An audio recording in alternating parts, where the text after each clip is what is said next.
I'm Kim Coventry, Executive Director of the Richard H. Driehaus Foundation. On behalf of Richard Driehaus and the board of the foundation, it's my honor and pleasure to welcome all of you to the opening session of the Chicago Tradition in Architecture, Inspiration or Artifact, a two-day symposium organized to coincide with the Chicago Architectural Biennial.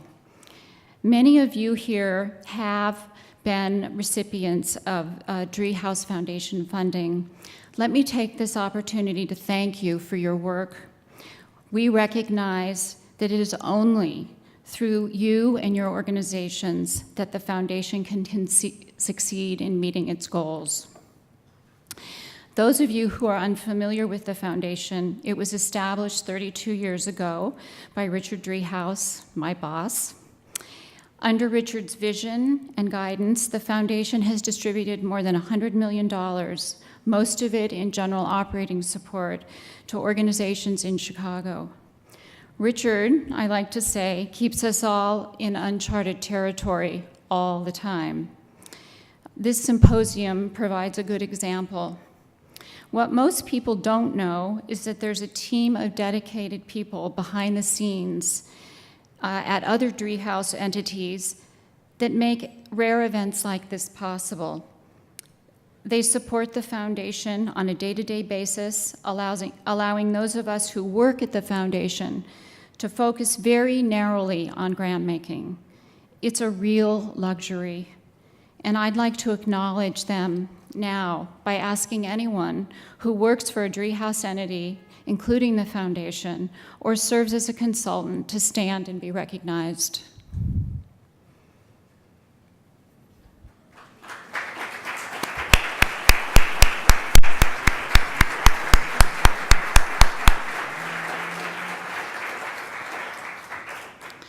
Today, the foundation works to move the dial in 4 areas, the largest of which is focused on the built environment, where we aim to ensure that Chicago's historic fabric, in all its different styles, continues to resonate and thereby inform, in perpetuity, the meaning of this particular place.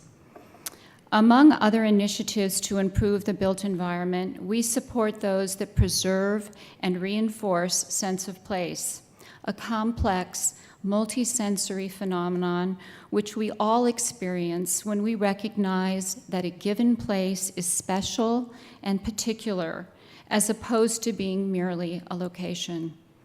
Sense of place can apply to whole cities, as I believe it does in Chicago. And here, this sense of place has more than usual to do with architecture. Chicago is recognized as the birthplace of modern architecture. To appreciate the extent of this achievement, we must also recognize that modern architecture is broader than any one style.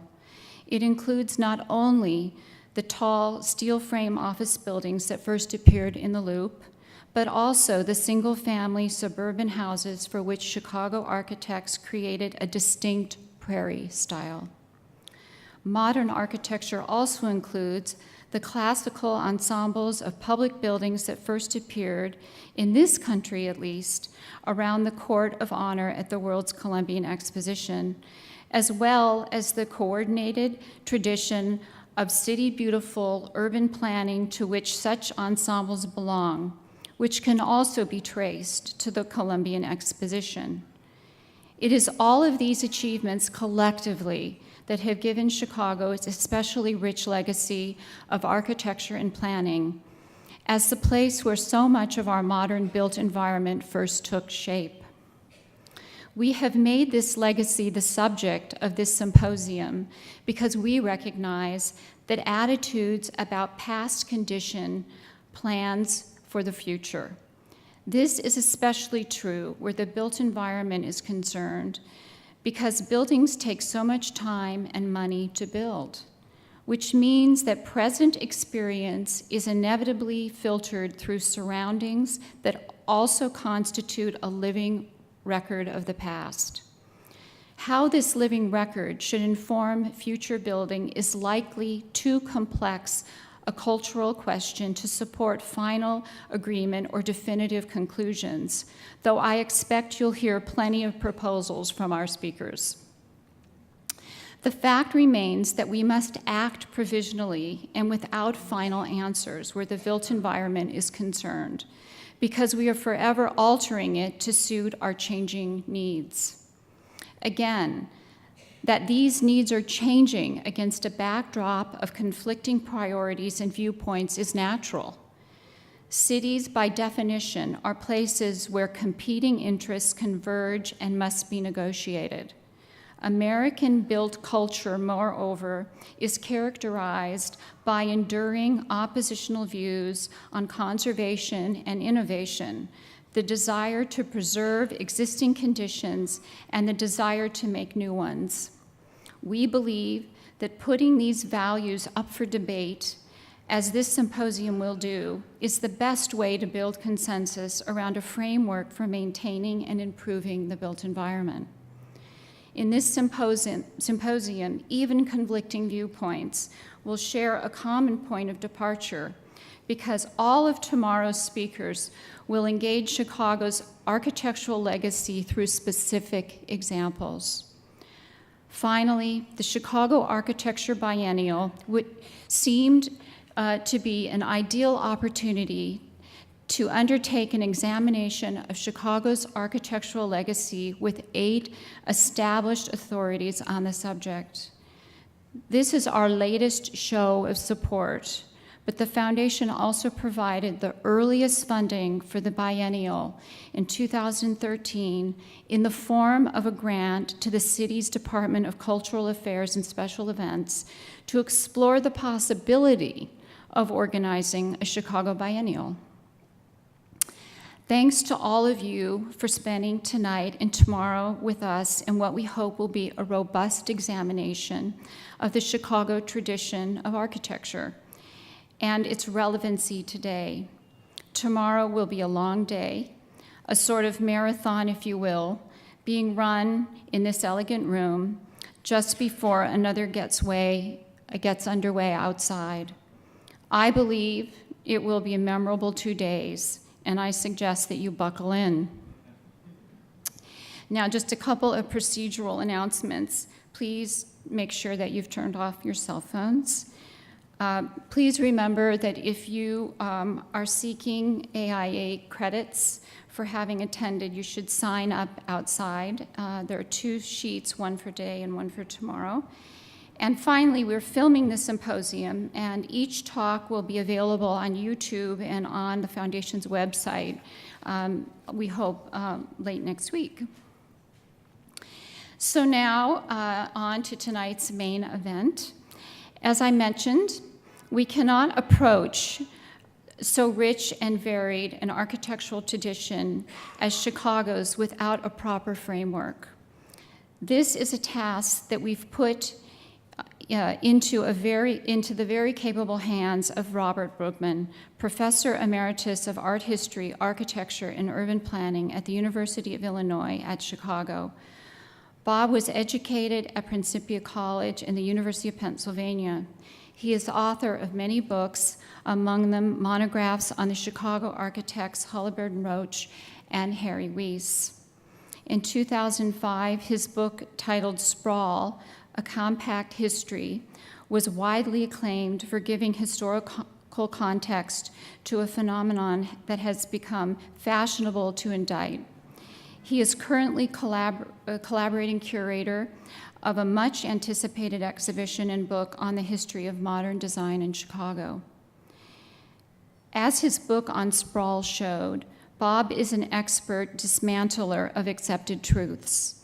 His article titled Myth of the Chicago School, about the name later modernists, architects, and historians gave to the early tall buildings of the Loop, calls into question the received wisdom that these buildings were strictly precursors of mid-20th century modernism. Bob brought them alive as artifacts of a strange and vibrant culture where a speculative office building could be a civic ornament, as well as, in the words of architect Cass Gilbert, a machine that makes the land pay. Please help me give a warm welcome to our keynote speaker, Bob Bruegmann.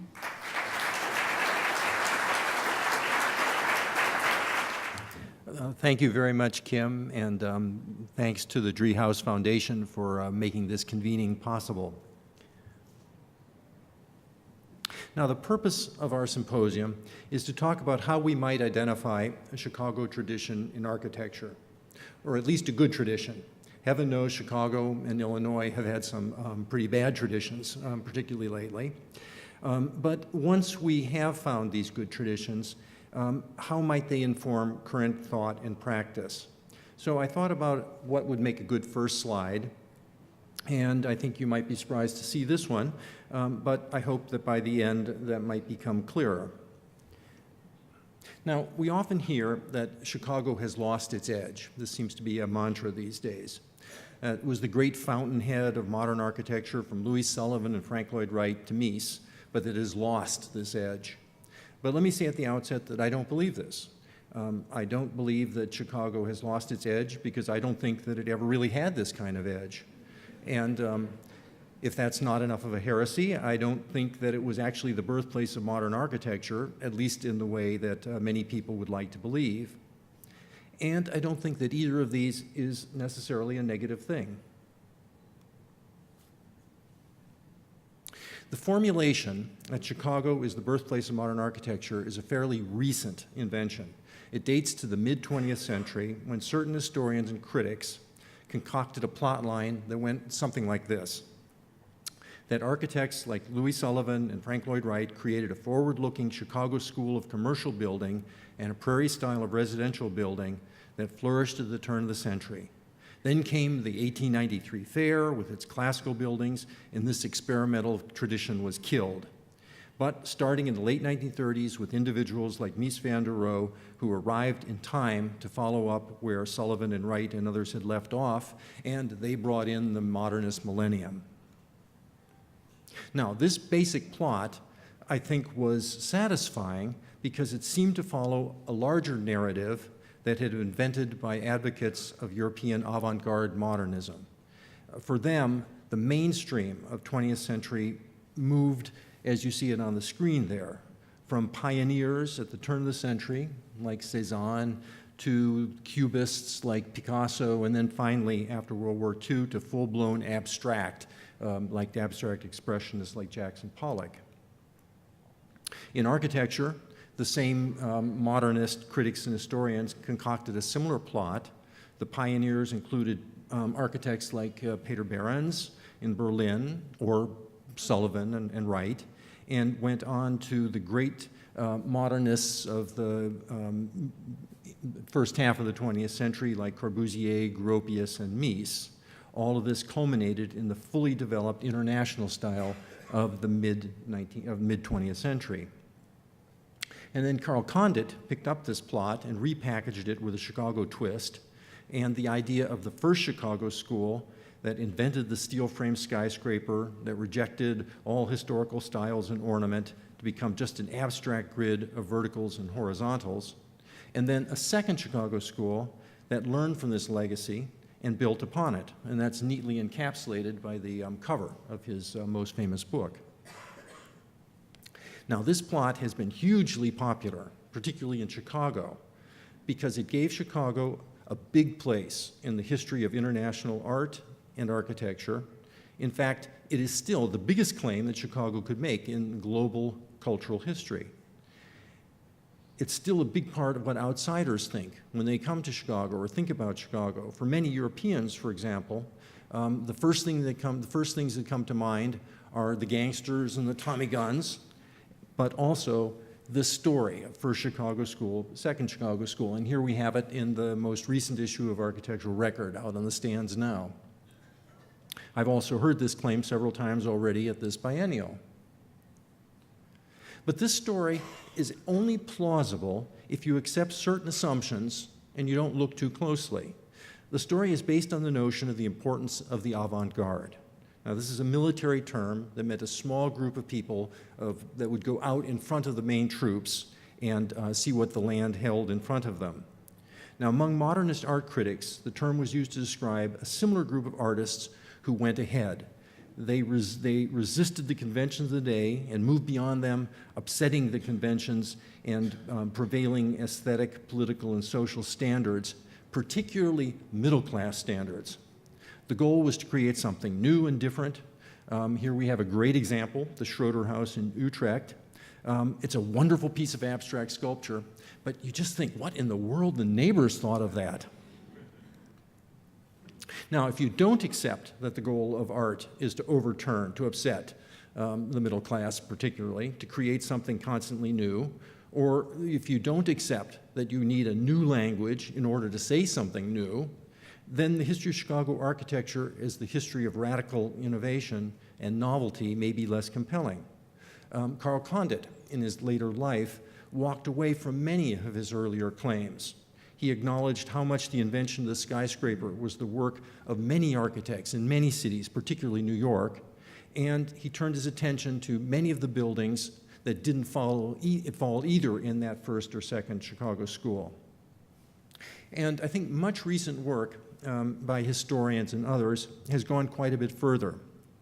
They have shown, I think, that few of the 19th century architects appear to have wanted to do anything that we would call avant-garde.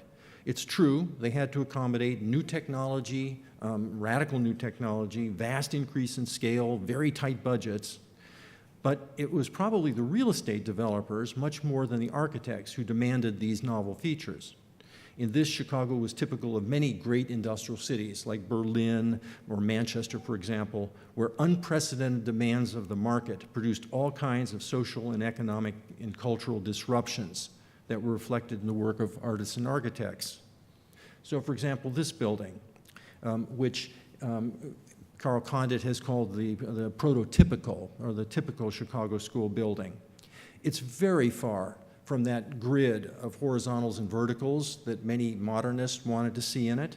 In fact, it has a base, it has a middle, it has a top, a classical top. It has a accentuation of the sides. It's got ionic columns at the entryway, and it's got terracotta that's molded specifically to look like cut stone. And it has a lush interior with mosaics that were based directly on classical prototypes, and it sets out a narrative. In other words, it did not reject conventional forms and symbolism. In fact, it turned them to new purposes on this vastly new scale. It's also very difficult for me to accept the Chicago school plot line when we have such spectacular monuments like the Palmolive building that fall right in between the two schools. On the surface of it, it's hard to give much credence to a history that somehow considers a building like this to be much less important, less a part of the mainstream of modernism than this little villa that was created at almost exactly the same time but tucked away in the exurbs of Paris. Now, the Villa Savoie by Le Corbusier is a brilliant invention, no doubt. But for me, it's ridiculous to consider this the mainstream of modern architecture and not structures, ensembles like these, which almost everybody at the time would have considered the most important monuments of modernism. I consider these structures and the Palmolive to be the great mainstream and the European avant-garde very interesting but distinctly outliers. And then there's the notion that when Mies came to Chicago, he brought European avant-garde modernism with him, that he reestablished the progressive spirit of the old Chicago school. But first of all, by the time Mies came to the United States, he was hardly a radical, politically, socially, or aesthetically. In fact, buildings like this were in many ways profoundly conservative. The language was actually not so different from the American industrial vernacular that you could see, for example, in many buildings by the great American Detroit industrial architect Albert Kahn. Even his 860-880 Lakeshore Drive, whose curtain wall must have looked quite radical in its day, wasn't really radical in the architectural elements. Again, here's Albert Kahn. American architects had mastered the curtain wall. What Mies did was to apply it to an apartment building, something very few Americans would have considered either appropriate or wise. In other words, much of the supposed novelty of the European émigrés when they did arrive in Chicago wasn't so much about new ideas and forms as it was an attempt to overturn or invert traditional ideas of decorum. Decorum meaning the conventions used to communicate the status and the use of a building. Now, nothing I say here is meant to imply that Sullivan, Wright, and Mies didn't create wonderful works, masterpieces. In fact, I think that if we wrench them out of the limited slots in this historical narrative that they've been slotted into, it actually frees them, and we can see them in all of their non-functional, non-structural, and ornamental splendor. And it frees us to see how much richer the Chicago architecture tradition is than the handful of works that have been supposedly demonstrated its claim to greatness. So today, what I'd like to do is look at 5 different traditions. There is nothing scientific about this. The examples I'm going to cite are to some degree arbitrary and reflect my own biases. I'm using them mostly as a way to open a discussion that will take place tomorrow on how we might think about Chicago's architecture history as we move forward. Now, you'll note that I'm using architecture in its widest sense, not just as what architects do, but as the entire built environment. And I'm using Chicago also in the broadest sense, not just as a city, but the entire metropolitan area. Now, the first tradition is the tradition of landscape design and planning. These are vital aspects of Chicago architectural tradition, but they've been, I think, pretty much neglected because we've spent so much time talking about buildings. But even if they're sometimes afterthoughts, I think these are arguably at least as important to the built environment as Chicago's buildings. Now, you have to keep in mind that unlike many older cities, Chicago from the beginning was strictly a commercial proposition. And that's north to the right there. You're looking at that early first plat of Chicago. And you'll notice that there was almost no provision for public land, almost no relation to the land except for all of the lots that were right up against the water so you could put up factories and warehouses. And of course, it was a very unpromising site, low-lying, marshy area with a stream running through it, sluggish stream at that. This was certainly no San Francisco, no Lisbon, no Rio de Janeiro. And much of the subsequent history of architects, landscape architects, planners, and reformers, I think, has been devoted to remedying these problems and trying to create some kind of balance between the man-made and the natural. Now, that was clearly the idea behind Frederick Law Olmsted when he laid out Riverside, where he ordered the streets to follow the topography and reserved the river as a big public space.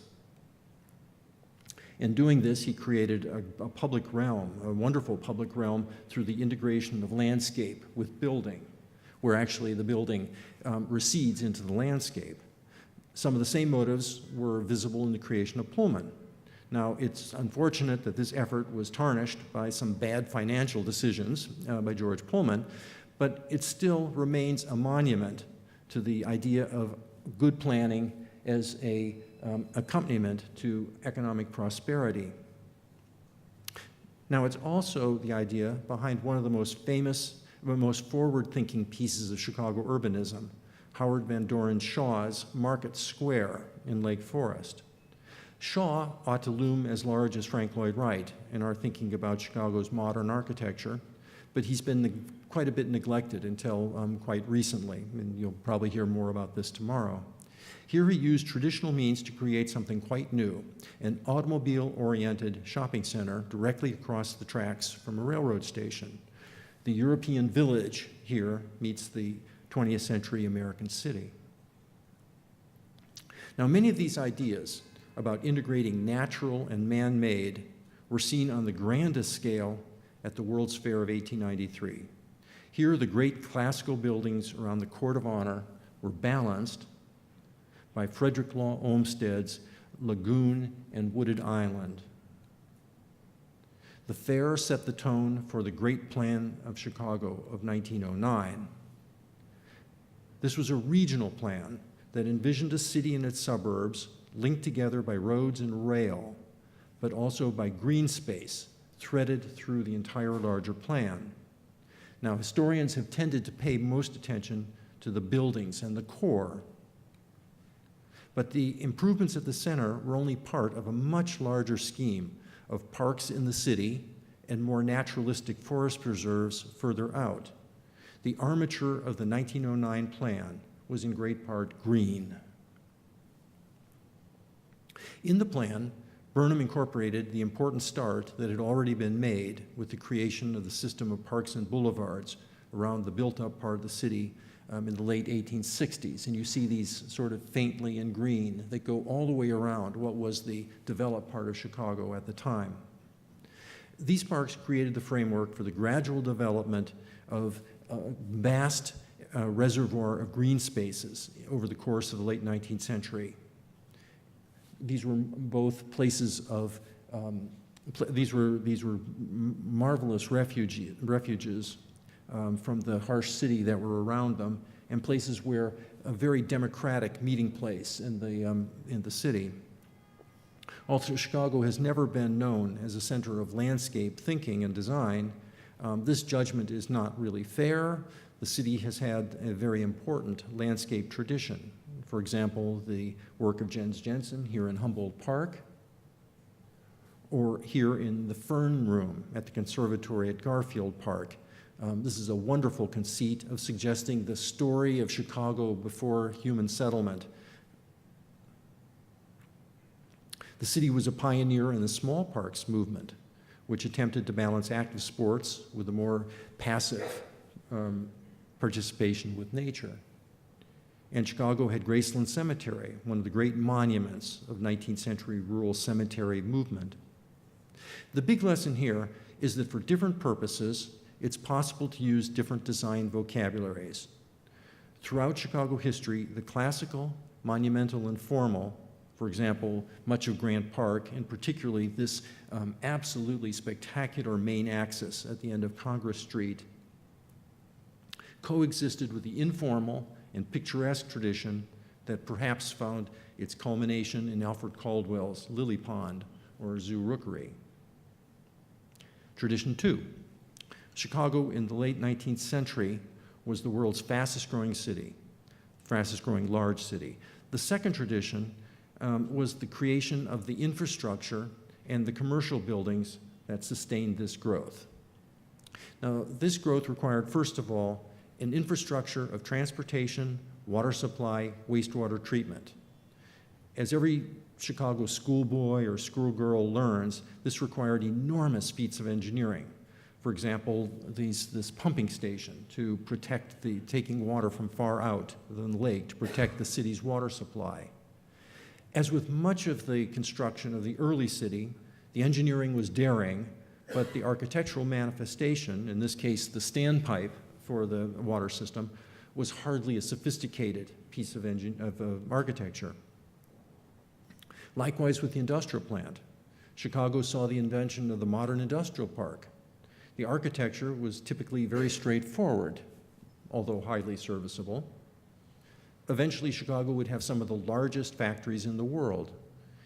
The design was mostly driven by utilitarian needs. The result was often buildings of considerable power, simply due to the scale and the economy of means used. But the great moment here arrived in the 1880s, when these commercial imperatives were linked with an extraordinary talented group of designers. At that point, we got a really distinctive new architecture. One of the most talented was H.H. Richardson of Boston.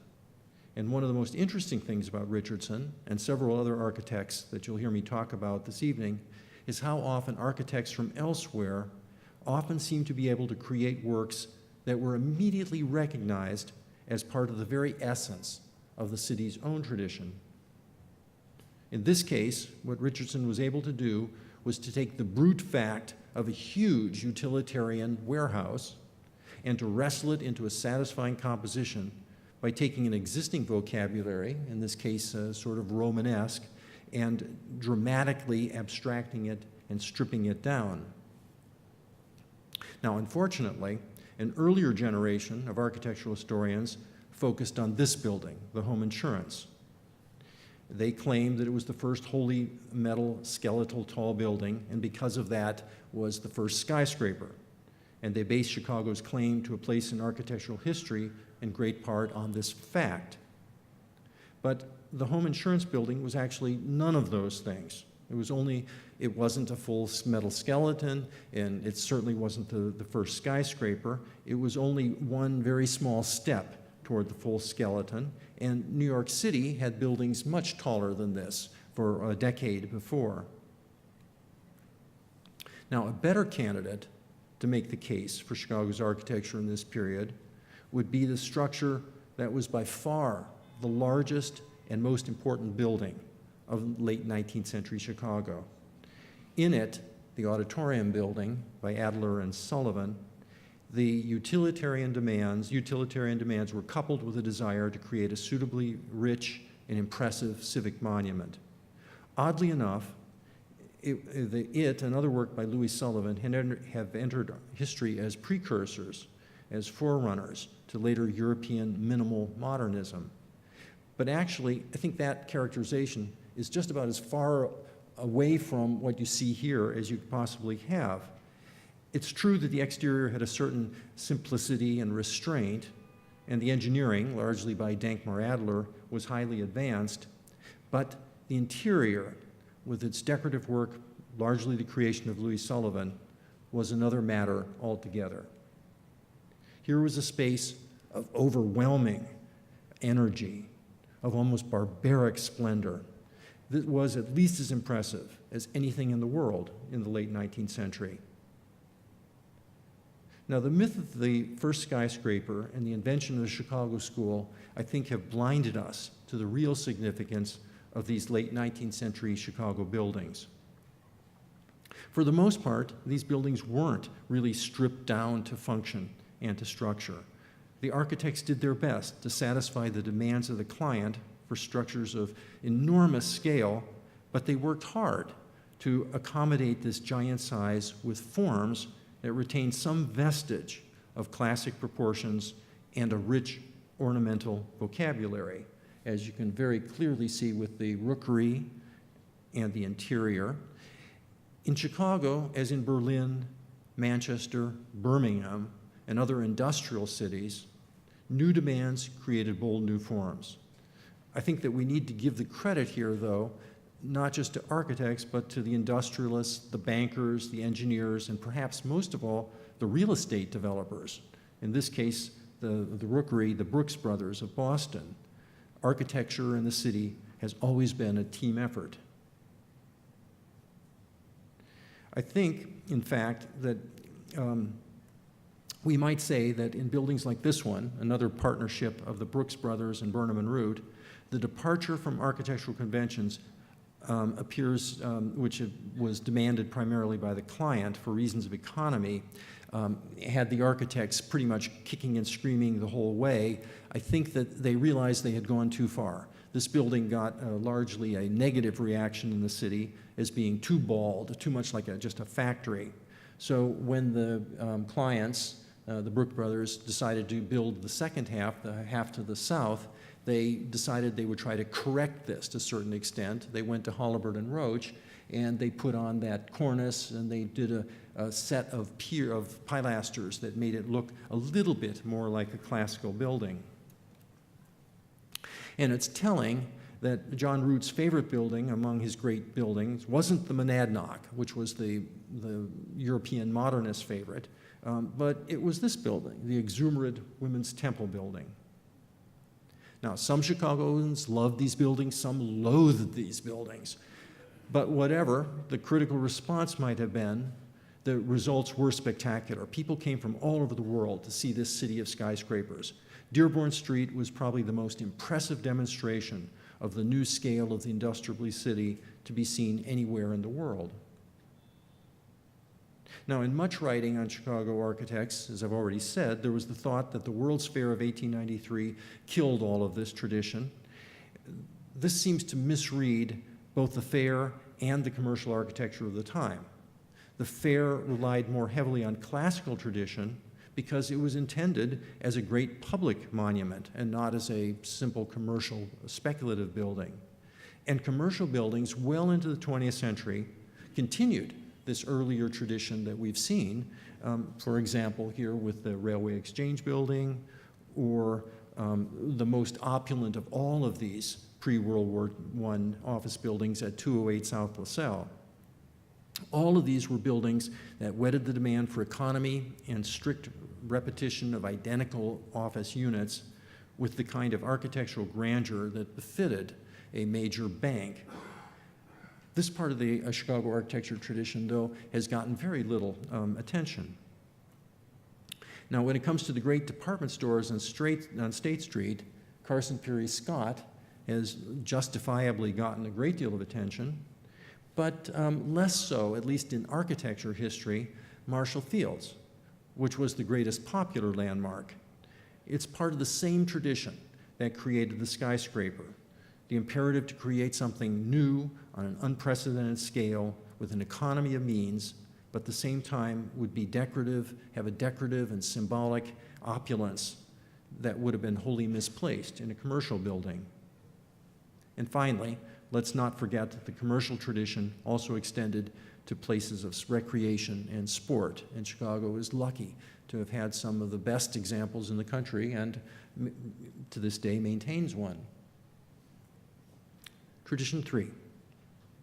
In my opinion, when we're considering the traditions of Chicago architecture at the turn of the century, we pay so much attention to the skyscrapers and the Loop that we lose sight of the neighborhoods and the schools, the churches, and public buildings that form part of daily residential life. And we also, I think, underestimate the great public monuments that serve the entire city. For most Chicagoans, then as now, the neighborhood was their architectural world. Pilsen, for example, was a kind of mini-city of its own, with its own residential, commercial, institutional buildings. Chicago was perhaps the first great city in the world to grow up almost entirely in the era of the railroad and public transportation. This made it possible for the city to develop at much lower densities than any previous cities, and because of that, much lower land prices. Beyond the core, you step down almost immediately from the skyscrapers of the Loop to single-family detached houses, but these houses were still accessible to the Loop by the new transportation systems. Now, these low land prices, together with new technological inventions like the balloon frame, made it possible for developers to build single-family houses that could be afforded by the middle class and even a significant part of the working class. This constituted a revolution in urban history, the first time so many people so far down the socioeconomic ladder could have their own home, something that before was available only to the very wealthiest members of society. And for the majority of those workers, it was houses like this, the so-called workers' cottage, usually frame, story and a half.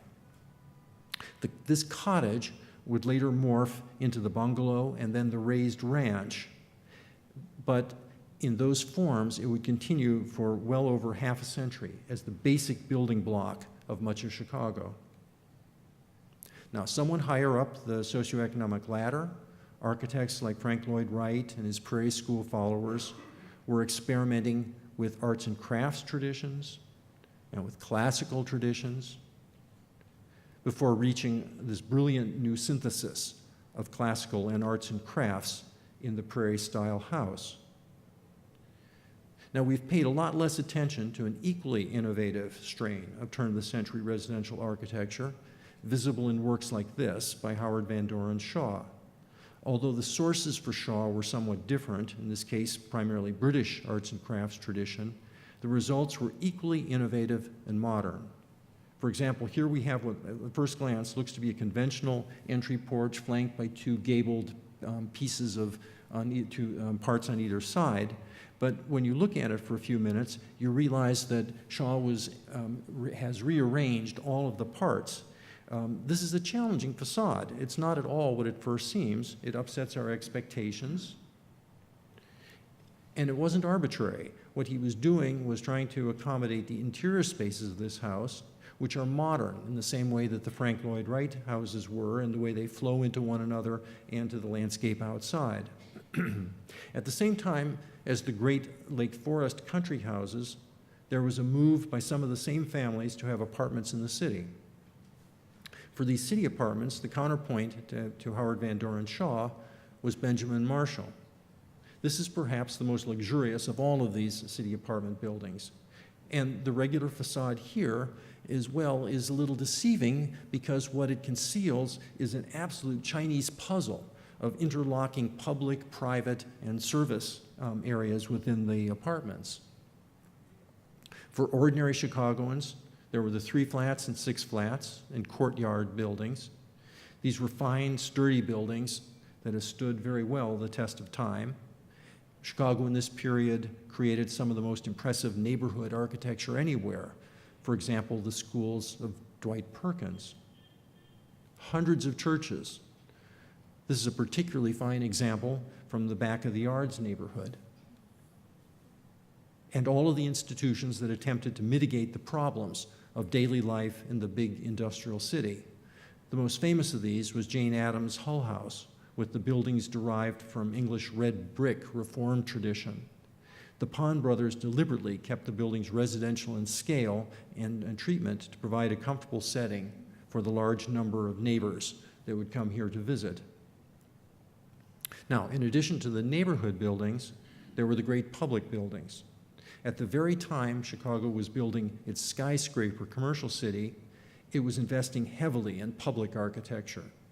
Within a very brief period of time, the city got an entire group of these remarkable buildings. For example, the Grand Palazzo for the Art Institute, equally grand public library, also by Shepley, Rutan, and Coolidge of Boston. The library particularly had monumental interiors. Notice that almost all of these classical buildings at the turn of the century were done by architects from the East Coast. Although Chicago's architects then, as now, often bemoaned these incursions by the outsiders, it was actually quite logical. Chicago's major architects at the time were commercial architects, and they didn't really have experience with this kind of building. And the presence of architects from elsewhere reflected Chicago's growing cosmopolitan culture. However, by the early 20th century, the situation changed pretty much completely, as some of the Chicago firms, and particularly Graham, Anderson, Probst, and White, which was the successor firm of Burnham and Root, had learned to build public buildings on a new and unprecedented scale. An equally grand, but to date, sadly neglected building from this period. And here a really interesting example of trying to grapple with new competing demands. The city-county building had to be dignified and express the fact that it was a civic building and not just a commercial structure, but at the same time, it had to acknowledge that government was increasingly dependent on a large bureaucracy. So Holabird and Roach did this by creating a fairly straightforward set of offices, but applying a relatively thin but highly effective classical order over top of it, and a series of relatively small but still dignified public spaces on the interior. And of course, the building that we are in today, a private building, but dedicated to purposes that were public. It's arguably Martin Roach's masterpiece, a brilliant manipulation of a Gothic vocabulary into a modern steel frame high-rise. Tradition 4. In the era between the wars, Chicago was arguably at its zenith. It was changing from an economy of raw materials to one of consumer products.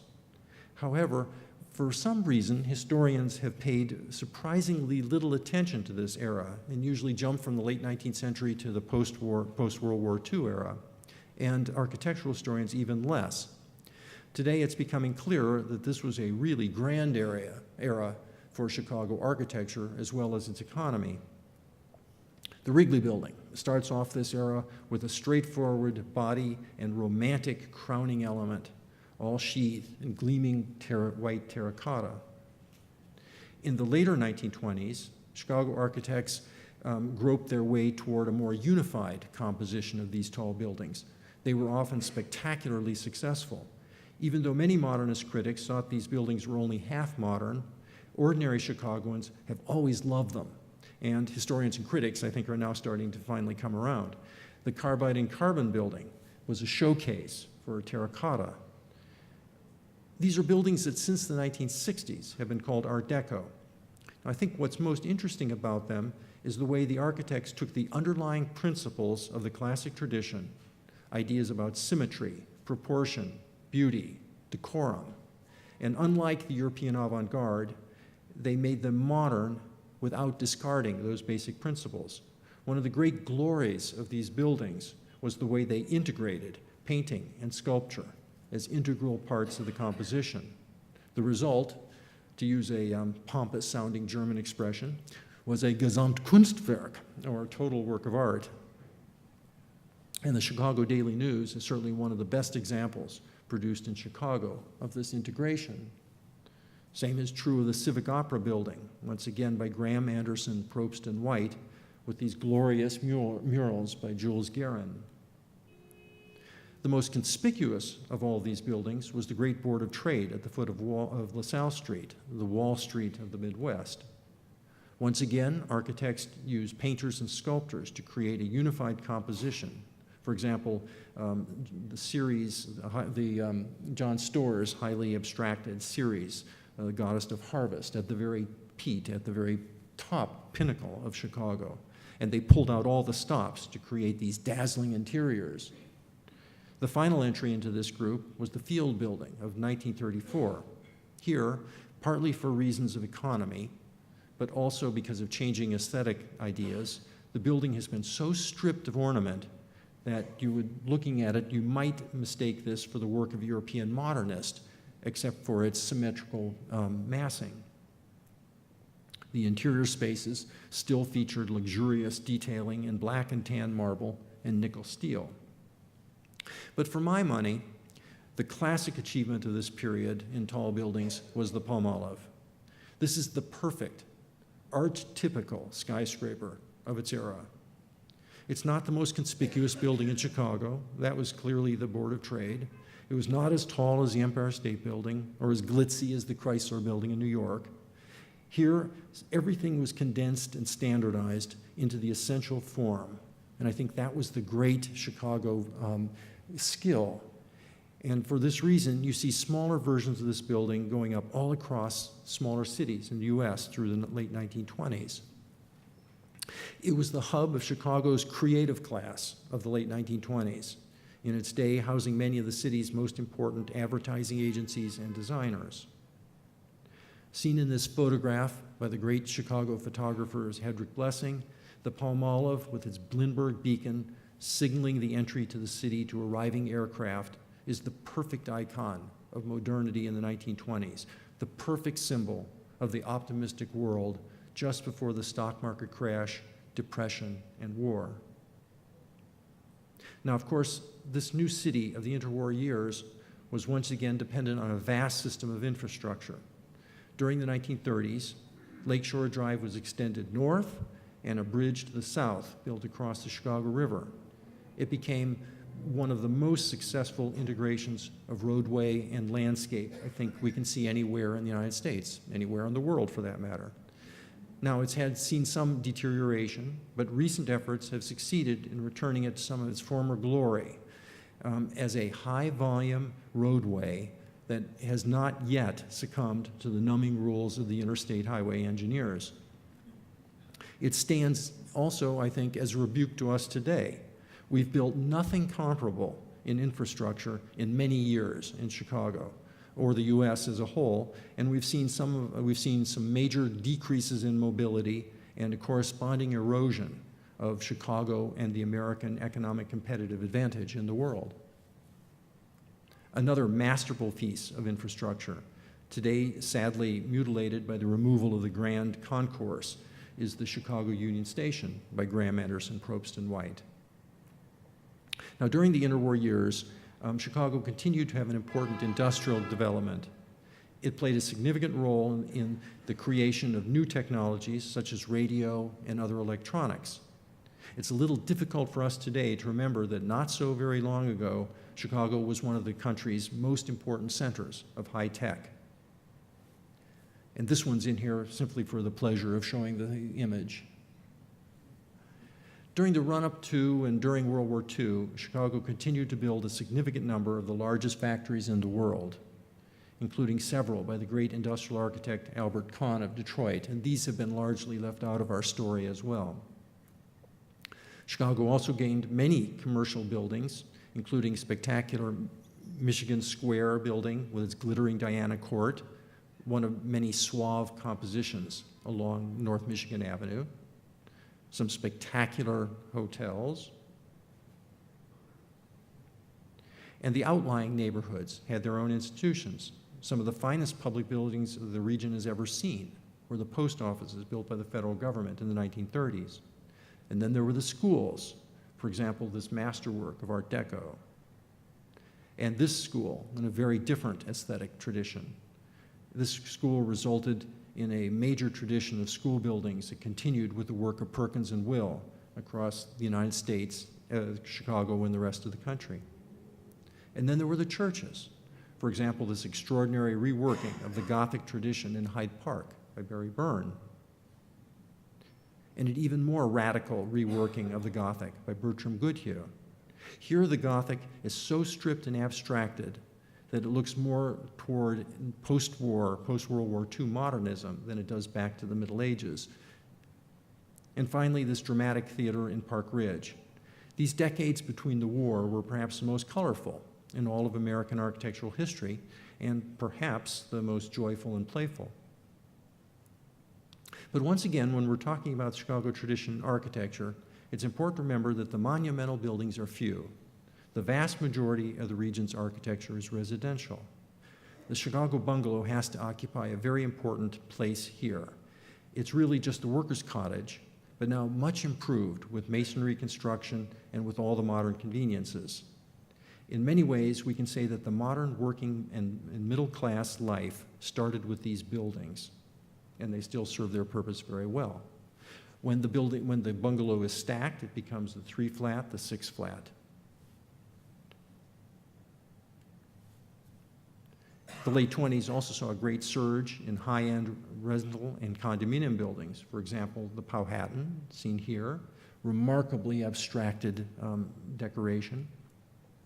And in this period, Chicago also saw some of the most important experiments in public housing. These were often done, as here, by the best architects the city had. And unfortunately, we've pretty much lost this legacy altogether. Another part of the Chicago tradition was the remaking, the do-it-yourself remodeling of buildings, as for example here with Seth Kogan and Edgar Miller during the bohemian gentrification of parts of the North Side in the 1920s. Miles and miles of middle-class neighborhoods. And of course, there continued to be the great estates of the wealthy, notably the deft work of of David Adler. And before we leave the interwar years, we need to make note of Century of Progress, which introduced millions of Americans to modernism, that is, American mainstream modernism. Not just the buildings, but the products inside. This was a movement that only reached its culmination in the 1950s with the great consumer economy of the post-war era. And finally, moving to the decades of the immediate post-war, most accounts of post-war Chicago architecture start here. And I don't want to minimize the importance of this building with its dramatic siding, and it's brilliantly laid out there on the lakefront and recently restored. These buildings still look new and fresh. But recently, I'm happy to say, we've rediscovered other ways of doing housing and high-density housing. For example, Bud Goldberg's Marina City, or the work of Harry Weiss, who advocated middle-class living in the city no higher than the treetops. Or even the work of maverick architects like Milton Schwartz, whose work was roundly panned by many of the critics until recently, but I think was at least as satisfying as some of the apartments of Mies. Full disclosure, I live here. Once again, when it comes to the suburbs, we are still shockingly ignorant of most of the architecture work. We don't even know much about some of Chicago's most famous architects like Keck and Keck or Bruce Goff, who passed briefly through the area and produced some of the quirkiest and most intriguing buildings in Chicago's architectural history. That it was a roundhouse and with walls of coal only begins to describe how counterintuitive this house was. Even less well known are the vernacular products of the builders. The raised ranch here, which is really just the bungalow rearranged, and the split level. These are the workhouses of Chicago's residential boom of the post-war years. Now, it's fascinating to see all the variations. I really love buildings like this that overturn all the conventions, but you're never quite sure whether the designer is just naive or really deliberately subversive. In any event, these are buildings that you can't help but smile at when you see. Through the early post-war years, Chicago was still a leader in infrastructure. Other airports have become more famous, but O'Hare is really the place that established the radiating pattern of terminals that's been used for most airports in the years that have followed. Now, when it comes to commercial buildings, this is the building that's usually cited as the one that broke the long drought since the 1930s and ushered in a new era. And indeed it did. It's a wonderfully gleaming stainless steel monument in the center of the loop. But it's important to remember that the Prudential building was an earlier, larger, and more conspicuous new building. I think it's been neglected because it looks back to the Field building and the Rockefeller Center rather than forward to the new steel and glass minimal buildings. But to my mind, the two most impressive high-rises of the post-war decades embraced that tradition of no-nonsense muscular construction that goes back to the 19th century. The Hancock building was a mighty tube of braced steel, a perfect marriage of structure and function, except perhaps for the base, which was not the architect's idea and seems too light to carry the massive structure above it. At least as impressive as the Hancock is the Daly Center by a consortium of architects led by C.F. Murphy's Jacques Bronson. On the inside, however, the building reflects a common problem of these modernists trying to use a new vocabulary without conventional elements. The flags seem to be wholly insufficient to carry the symbolic load of a courthouse. Now, before leaving this period, we might mention two dramatically different ideas about how to create buildings appropriate to a modern university.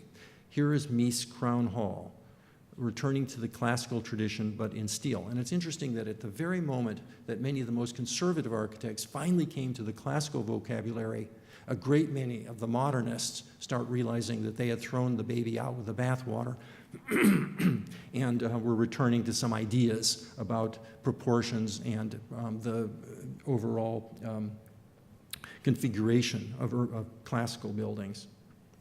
And here's Walter Netsch trying to create a new vocabulary of concrete, a tough, cerebral, challenging composition, and at a great new urban scale. Now, another major contribution of the post-war years was the suburban shopping center. Chicago had three major examples by the architects Schlossman, Lobel, Schlossman, Bennett, and Dart, each with a landscape by Lawrence Halprin.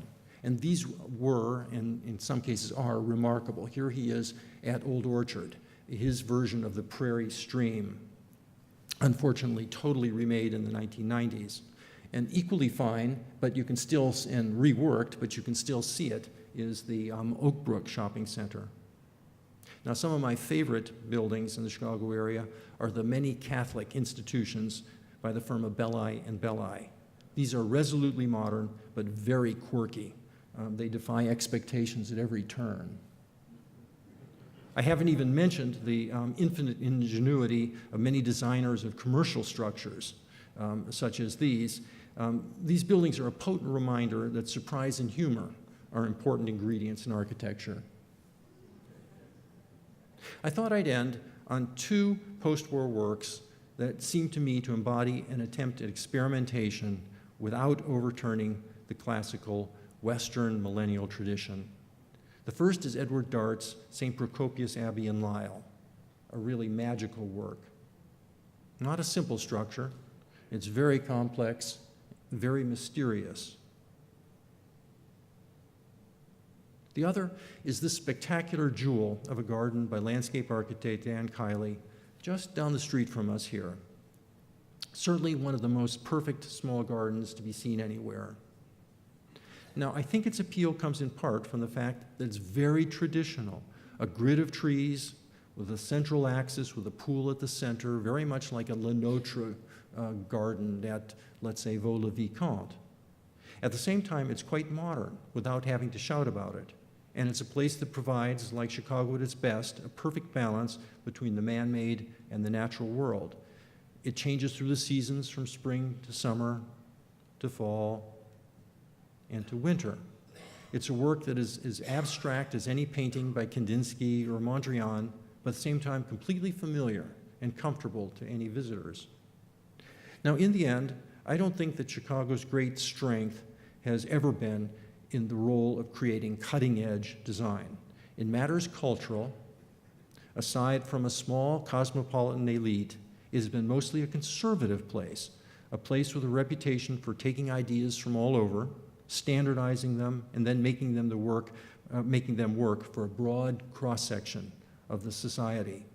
In this, I think it's less like New York, Paris, or Tokyo, and more like cities like Hamburg or Bologna, places that don't usually get the headlines, but which have very strong senses of their own tradition and provide very high standards of living and comfort for a large part of the population. So for me, Chicago's best moments have come from taking the bare necessities of modern city life, often unsettling, often chaotic, and seeming to defy every convention, and transmuting them through design into something sturdy, usable, and understandable for all its citizens.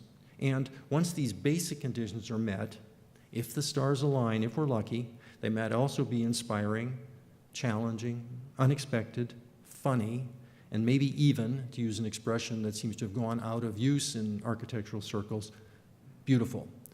Thank you very much. Thank you, Bob. I think you have done a brilliant job of giving us some context, a lot of context for tomorrow's talks. I'm wondering, we have time for 2 questions. Are you willing? Just 2? Anyone? The comment was that beauty used to be a word that was used very commonly, but rarely hear it today. How would I define beauty? And I wish I had a ready-made answer for that, which I don't. But I think that when we were talking about that classic tradition, there were certain ideas that seemed to be hardwired into the human brain. In other words, we think of an octave, and when we hear it, and it seems to be transcultural, that resonates a certain way with the human brain. The question has always been, what are those things? Are there any in architecture? For 1,000 years, the search was to find exactly those rules of proportion. I think in many ways we gave up in the 19th century when we found that you could find almost anything in architectural history. And I think that for much of the 20th century, that reluctance to use the term has been due to the fact that it seems so squishy. We can't really put our fingers on it, but I don't think anybody's ever given up on it because we do realize that we do respond to some things seemingly inherently different than others. And that's the best I can do for right at the moment, but it's a great question. One more comment or question? Yes? Yeah, the question is, how were the architects who did come here and did seem to make buildings that fit right into the Chicago tradition, in fact, in many cases, define the Chicago tradition, how did they do that? Well, I think that must be a little bit of alchemy, because one of the reasons that you go outside the city is presumably to get something different from what you'd get in the city. And you can understand that with the Public Library or the Art Institute. But how was it that an H.H. Richardson, who was from Boston, a genteel city with a genteel tradition, how was it that he could create this great brawny work here in Chicago that I suspect he might not have been able to do in Boston? And I guess the answer there is that there's no formula, but what you really have to do is you have sensitivity to place. And I think that it's exactly these traditions that we're talking about, that we're trying to talk about tomorrow, are what we're trying to find out, as what it is that was special about this place and what it is that allowed the people that came in, how could they be that sensitive to what we had here in order to build on that and, in fact, lead in those traditions. Well, I look forward to seeing all of you here tomorrow bright and early, 8:30. We're going to get started on time. And I hope you'll join us all now for reception. And thank you all for being here.